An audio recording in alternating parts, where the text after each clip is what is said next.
Audio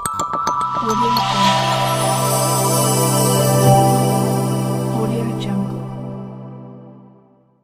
ವಿಶೇಷ ಚೇತನರ ವಾರ್ತೆಗೆ ಸ್ವಾಗತ. ಸ್ನೇಹಿತರೆ, ಉದ್ಯೋಗಕ್ಕೆ ಸಂಬಂಧಪಟ್ಟ ಒಂದು ಭರ್ಜರಿ ಬ್ರೇಕಿಂಗ್ ನ್ಯೂಸ್ ಇದಾಗಿದ್ದು ಇದನ್ನು ನಿಮಗೆ ತಿಳಿಸ್ತಾ ಹೋಗ್ತೀನಿ. ನಮ್ಮ ಚಾನಲ್ ಹೊಸದಾಗಿ ಭೇಟಿ ಕೊಟ್ಟಿರೋರು ಚಾನಲ್ ಸಬ್ಸ್ಕ್ರೈಬ್ ಮಾಡಿಕೊಂಡು ವಿಡಿಯೋವನ್ನು ಲೈಕ್ ಮಾಡಿ ಮತ್ತು ಇತರರಿಗೂ ಶೇರ್ ಮಾಡಿ. ವಿವಿಧ ಇಲಾಖೆಗಳಲ್ಲಿ ಖಾಲಿರುವ 34,863 ಹುದ್ದೆಗಳಿಗೆ ಕಾಲಮಿತಿ ನಿಗದಿಪಡಿಸಿಕೊಂಡು ನೇಮಕಾತಿ ಪ್ರಕ್ರಿಯೆ ನಡೆಸಬೇಕೆಂದು ಮುಖ್ಯಮಂತ್ರಿ ಸಿದ್ದರಾಮಯ್ಯ ಸೂಚಿಸಿದ್ದಾರೆ. ರಾಜ್ಯದಲ್ಲಿ ನೇಮಕಾತಿ ವ್ಯವಸ್ಥೆಯಲ್ಲಿ ಸಮಗ್ರ ಸುಧಾರಣೆ ತಂದು ಯುಪಿಎಸ್ಸಿ ಮಾದರಿಯಲ್ಲಿ ಏಕರೀತಿಯ ನೇಮಕಾತಿ ವ್ಯವಸ್ಥೆಯನ್ನು ಜಾರಿಗೊಳಿಸುವ ಕುರಿತು ಕ್ರಮ ಕೈಗೊಳ್ಳಲು ಮುಖ್ಯಮಂತ್ರಿ ಸಿದ್ದರಾಮಯ್ಯ ಅಧಿಕಾರಿಗಳಿಗೆ ಸೂಚನೆ ನೀಡಿದ್ದಾರೆ. ಇಂದು ಕೃಷ್ಣಾದಲ್ಲಿ ಸಿಎಂ ಸರ್ಕಾರದ ಹಂತದಲ್ಲಿ ವಿವಿಧ ಇಲಾಖೆಗಳ ನೇಮಕಾತಿಗಳ ಬಗ್ಗೆ ಪ್ರಗತಿ ಪರಿಶೀಲನಾ ಸಭೆ ನಡೆಸಿದರು. ಈ ವೇಳೆ ನೇಮಕಾತಿ ಪ್ರಕ್ರಿಯೆಯಲ್ಲಿ ಸುಧಾರಣೆ ಕುರಿತು ಸರ್ಕಾರದ ಮುಖ್ಯ ಕಾರ್ಯದರ್ಶಿಯವರ ಅಧ್ಯಕ್ಷತೆಯಲ್ಲಿ ಕಳೆದ ವಾರ ಎಲ್ಲ ನೇಮಕಾತಿ ಪ್ರಾಧಿಕಾರಗಳ ಸಭೆ ನಡೆಸಲಾಗಿದೆ. ಸಭೆಯಲ್ಲಿ ಕೈಗೊಂಡ ಶಿಫಾರಸುಗಳನ್ನು ಪರಿಶೀಲಿಸಿ ಸುಧಾರಣಾ ಕ್ರಮ ಜಾರಿಗೊಳಿಸಲು ಸೂಚನೆ ನೀಡಿದರು. ಯುಪಿಎಸ್ಸಿಯಲ್ಲಿ ಕೇವಲ ಗ್ರೂಪ್ ಎ ಮತ್ತು ಗ್ರೂಪ್ ಬಿ ಹುದ್ದೆಗಳನ್ನು ಮಾಡಲು ನೇಮಕಾತಿ ಮಾಡಲಾಗುತ್ತದೆ. ಇದೇ ರೀತಿ ಕೆಪಿಎಸ್ಸಿ ಕೇವಲ ಗ್ರೂಪ್ ಎ ಮತ್ತು ಬಿ ಮಾತ್ರ ನೇಮಕಾತಿ ಪ್ರಕ್ರಿಯೆ ನಡೆಸಿ ಗ್ರೂಪ್ ಸಿ ಅಂತ ಬೇರೆ ನೇಮಕಾತಿಗಳನ್ನು ಕೆಇ ಮಾಡುವ ಕುರಿತು ಚರ್ಚೆ ನಡೆಸಲಾಗಿದೆ. 371 ಜೆಗೆ ಸಂಬಂಧಿಸಿದಂತೆ ಕಲ್ಯಾಣ ಕರ್ನಾಟಕದ ಸ್ಥಳೀಯ ವ್ಯಕ್ತಿಗಳಿಗೆ ಮೀಸಲಿರಿಸಿರುವ ನೇರ ನೇಮಕಾತಿ ಹುದ್ದೆಗಳನ್ನು ಭರ್ತಿ ಮಾಡುವ ಕುರಿತು 2023ರಲ್ಲಿ ಹೊರಡಿಸಿರುವ ಸುತ್ತೋಲೆಯನ್ನು ಅನುಸರಿಸುವ ಕುರಿತು ಕ್ರಮ ಕೈಗೊಳ್ಳುವಂತೆ ಮುಖ್ಯಮಂತ್ರಿ ಸೂಚನೆ ನೀಡಿದರು. ಖಾಲಿ ಹುದ್ದೆಗಳ ನೇಮಕಾತಿಗೆ ಕಾಲಮಿತಿ.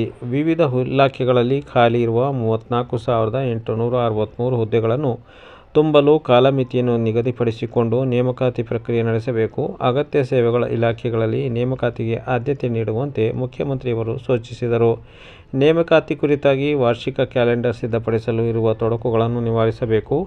ಆರ್ಥಿಕ ವರ್ಷದ ಆರಂಭದಲ್ಲಿ ಆಯಾ ಇಲಾಖೆಗಳ ನೇಮಕಾತಿಗೆ ಖಾಲಿ ಇರುವ ಹುದ್ದೆಗಳ ಕುರಿತು ಹಣಕಾಸು ಇಲಾಖೆಗೆ ಪ್ರಸ್ತಾವನೆ ಕಳಿಸಬೇಕು.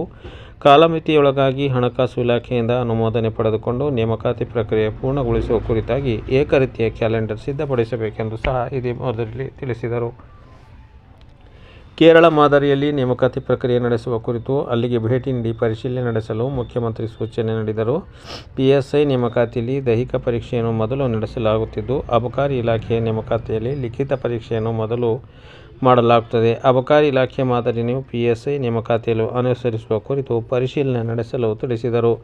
ರಾಜ್ಯದಲ್ಲಿ ಒಟ್ಟಾರೆಯಾಗಿ 41 ಇಲಾಖೆಗಳ ವೃಂದ ಮತ್ತು ನೇಮಕಾತಿ ನಿಯಮ ತಿದ್ದುಪಡಿಯಾಗದ ಕಾರಣ ನೇಮಕಾತಿ ವಿಳಂಬವಾಗುತ್ತಿದೆ. ಕೆಲವು ಇಲಾಖೆಗಳಲ್ಲಿ ಹಲವು ದಶಕಗಳಿಂದ C&R ತಿದ್ದುಪಡಿಯಾಗಲಿಲ್ಲ. ಈ ಹಿನ್ನೆಲೆಯಲ್ಲಿ ಎಲ್ಲ ಇಲಾಖೆಗಳಿಗೆ ಅನುಕೂಲವಾಗುವಂತೆ ಮಾದರಿ C&R ಸಿದ್ಧಪಡಿಸಲು ಸಿಎಂ ನಿರ್ದೇಶನ ನೀಡಿದ್ದಾರೆ ಎನ್ನಲಾಗುತ್ತಿದೆ. ಏನೇ ಆಗಲಿ, ವಿಶೇಷ ಚೇತನರ ಇಲಾಖೆಯಲ್ಲೂ ಸಹ ಬಹಳ ವರ್ಷಗಳಿಂದ ಖಾಲಿ ಇರುವ ಹುದ್ದೆಗಳನ್ನು ಮತ್ತು ಈಗಾಗಲೇ ಗೌರವಧನ ಹಾಗೂ ಗುತ್ತಿಗೆ ಆಧಾರದಲ್ಲಿ ಕರ್ತವ್ಯ ನಿರ್ವಹಿಸುತ್ತಿರುವ C&R ಅನ್ನು ತಿದ್ದುಪಡಿ ಮಾಡಿ ಆದಷ್ಟು ಬೇಗ ನಿರುದ್ಯೋಗ ಸಮಸ್ಯೆಯನ್ನು ಹೋಗಲಾಡಿಸಿ ವಿಶೇಷ ಚೇತನರ ಬದುಕಿಗೆ ದಾರಿ ಮಾಡಿಕೊಡಲೆಂದು ಹೇಳುತ್ತಾ ಇಂದಿನ ವಿಡಿಯೋನ ಮುಗಿಸ್ತಾ ಇದ್ದೀನಿ.